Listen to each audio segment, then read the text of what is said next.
All right, let's jump right in. There's this one question that's been at the heart of AI for like over 70 years.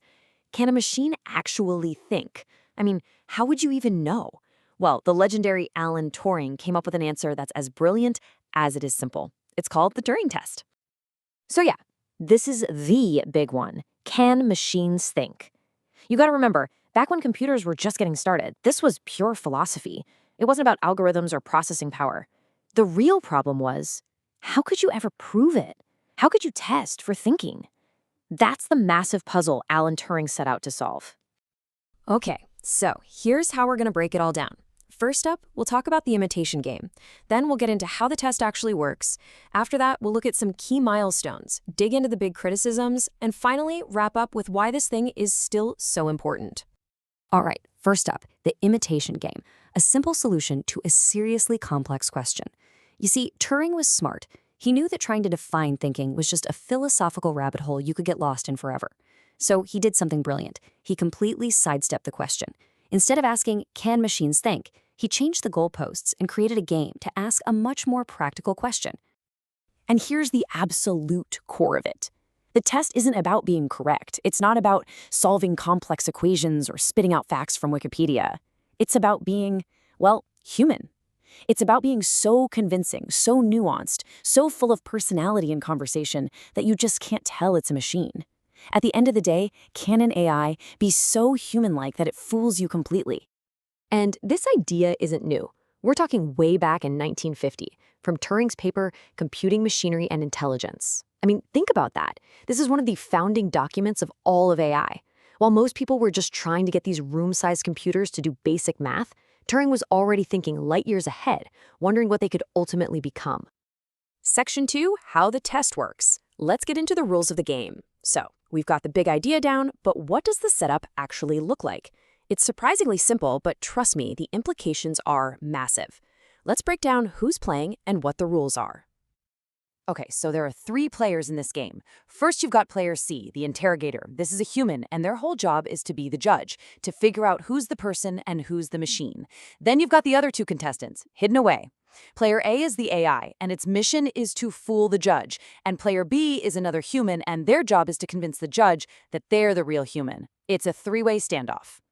The game itself is super simple. The interrogator sits at a terminal and just types questions to both player A and player B. The key thing here is that it's all text. No voices, no faces, nothing to give the game away. After a conversation, the interrogator has to make a choice. Okay, I think player B is the human. And if the interrogator gets it wrong a significant amount of the time, well, that's it. The AI passes the test. All right, next up, milestones and breakthroughs. We're going from simple chatbots to mind-blowingly convincing AI. For decades, this test was the Mount Everest for AI researchers. So how'd they do? Well, for the longest time, progress was kind of slow and steady. And then, well, things went vertical. Fast. Okay, let's look at the history. It all starts in 1966 with a program called ELIZA. It was super basic, kind of like a simple therapist chatbot, but it actually fooled a few people. Then, for a long time, not much. The next big moment wasn't until 2014, with a chatbot named Eugene Gustman. Now, this was clever. It pretended to be a 13-year-old Ukrainian kid, so its weird answers and grammar mistakes just seemed plausible. It fooled 33% of judges.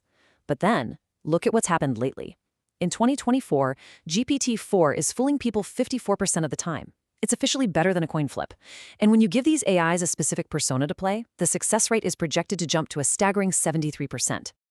This chart just makes it so clear. Look at that jump. The gap between Eugene Gustman in 2014 and where we are now is just massive. We've crossed a major line here. For the first time ever, machines aren't just playing the imitation game, they're consistently winning it. Okay, on to the great objections. Because here's the real question. Does passing this test actually prove anything about real intelligence? This is where things get really, really interesting. Because just because an AI can act human, does that mean it can think like one? There's a whole school of thought that says no, absolutely not. So here's the core problem critics point to. A machine could just be getting really, really good at pattern matching. Think of it like a parrot that can perfectly mimic human speech but has zero clue what the words mean. An AI can scan billions of documents and learn that when someone says, "How are you?" a good response is, "I'm fine, thanks." But does it understand what fine feels like? Or does it just know that's the correct symbol to output? That's the big worry. And this brings us to probably the most famous argument against the Turing test ever. It's a thought experiment from the philosopher John Searle called the Chinese room. And it goes like this. Just picture a guy in a room all by himself. And this is important. He doesn't speak a single word of Chinese. Now, in this room with him is a giant rulebook written in English. It's basically a huge if-then manual. So someone from the outside slides a piece of paper with Chinese symbols under the door. The guy inside can't read it, but he can look up the shapes in his rulebook. The book then tells him, if you see this symbol, write down that symbol and slide it back out. He just follows the instructions perfectly. And here's the kicker. To the person outside the room, it looks like they're having a perfectly fluent conversation in Chinese. The room is passing the test. But the guy inside the room, he still has no idea what he's saying. He doesn't understand a thing. He's just shuffling symbols according to a set of rules. And Searle's point was, that's all a computer is doing, no matter how convincing it seems. Searle himself put it perfectly. He said a computer passing the test only manipulates symbols. It may simulate human intelligence without possessing any actual understanding or consciousness. And that's the whole argument in a nutshell. A great simulation is not the real thing.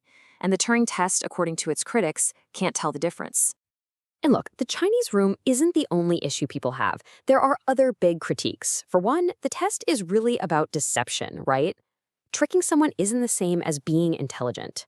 Another big one is that it's super narrow. It only tests language. What about musical genius or artistic creativity or even just common sense physics? And finally, it all comes down to one human judge's opinion. One judge might be fooled, another might not be. It's totally subjective.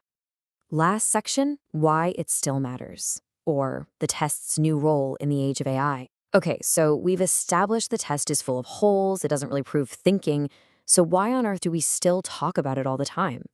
Well, because its job has changed. It's not the ultimate final boss for AI anymore. Instead, it's found a new life and a new purpose in today's world. So what is its value today? Well, for starters, it's a great practical benchmark. It helps us measure how good our chatbots and virtual assistants are getting. It's also a fantastic philosophical fire starter. It keeps that debate about consciousness alive. For developers, it's a clear target. Make AI that feels human. And maybe the most important thing is that it gives all of us, not just the experts, a really simple, powerful way to grasp just how far AI has come. And that leaves us with one last kind of mind-bending question to chew on.